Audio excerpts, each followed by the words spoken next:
Binance crypto की दुनिया में शायद ही कोई हो जो ये नाम ना जानता हो, पर सवाल ये है कि ये दुनिया का सबसे बड़ा एक्सचेंज बना तो बना कैसे और इसकी कीमत क्या चुकानी पड़ी। आइए आज इसी कहानी की गहराइयों में उतरते हैं। तो चलिए सीधे मुद्दे पर आते हैं, एक ऐसे फैक्ट के साथ जो शायद हैरान कर देगा।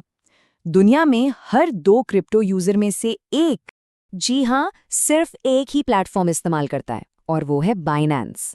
तो समझिए, ये सिर्फ एक एक्सचेंज नहीं है, ये तो क्रिप्टो की दुनिया में एक तरह की ग्लोबल पावर बन चुका है।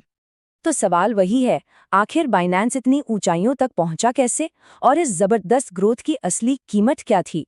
चलिए अगले कुछ मिनटों में इन्हीं सवालों के जवाब ढूंढते हैं। अच्छा, बाइनेंस की कामयाबी का राज समझना है ना, तो इसे सिर्फ एक ट्रेडिंग प्लेटफॉर्म की तरह देखना बंद करना होगा।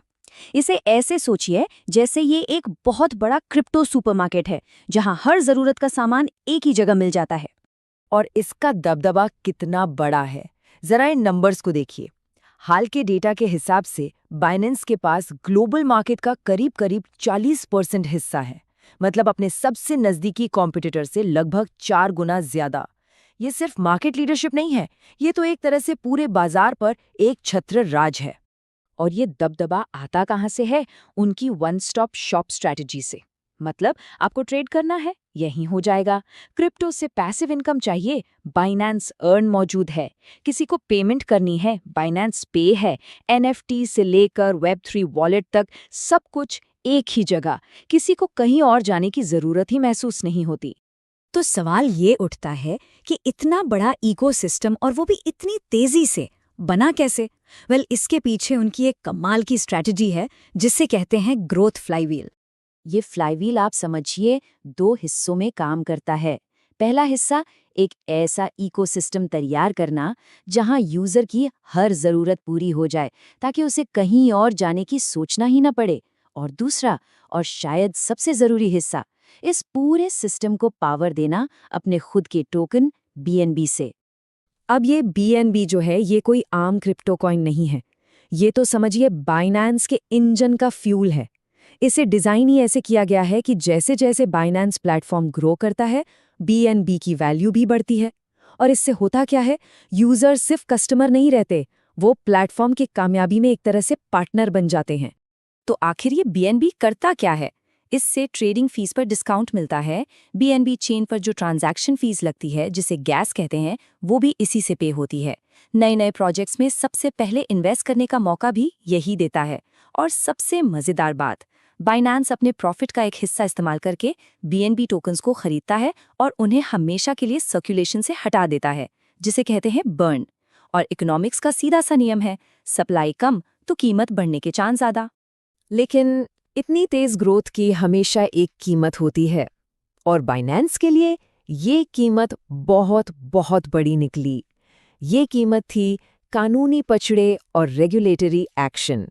जरा इस नंबर पर गौर कीजिए, $4.3 बिलियन।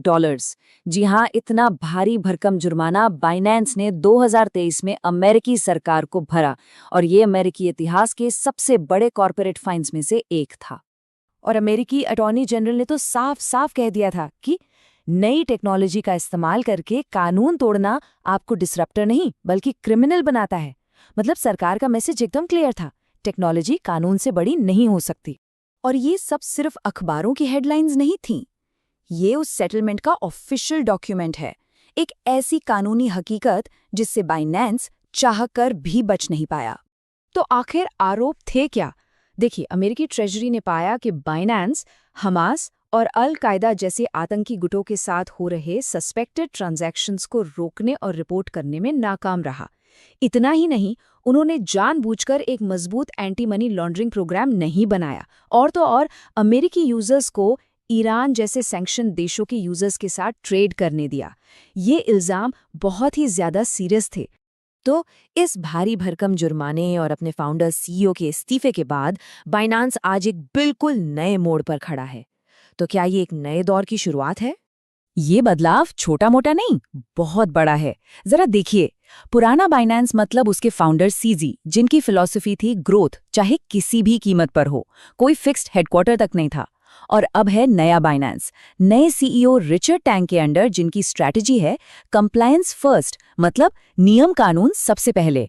और अब कंपनी का एक ग्लोबल हेडक्वार्टर भी है यूएई में। और ये सिर्फ खोखली बातें नहीं हैं, एक्शन भी दिख रहा है। बाइनेंस अब दुनिया भर में लाइसेंस ले रहा है। France, Dubai, Japan, Brazil, list लंबी है। ये एक तरह से दुनिया को ये दिखाने की कोशिश है कि भाई अब हम कायदे कानून से चलने वाले हैं। तो आखिर में हम घूम फिरकर उसी बड़े सवाल पर आ जाते हैं। एक तरफ बाइनेंस ने एक ऐसा जबरदस्त इकोसिस्टम बनाया जिसने उसे दुनिया का किंग बना दिया, लेकिन दूसरी तरफ नियमों को ताक पर रखने की भारी कीमत भी चुकाई। अब एक नई लीडरशिप और कंप्लायंस फर्स्ट की सोच के साथ क्या क्रिप्टो का ये सबसे बड़ा खिलाड़ी अपनी कहानी को एक नया मोड़ दे पाएगा? खैर, इसका जवाब तो सिर्फ वक्त ही बताएगा।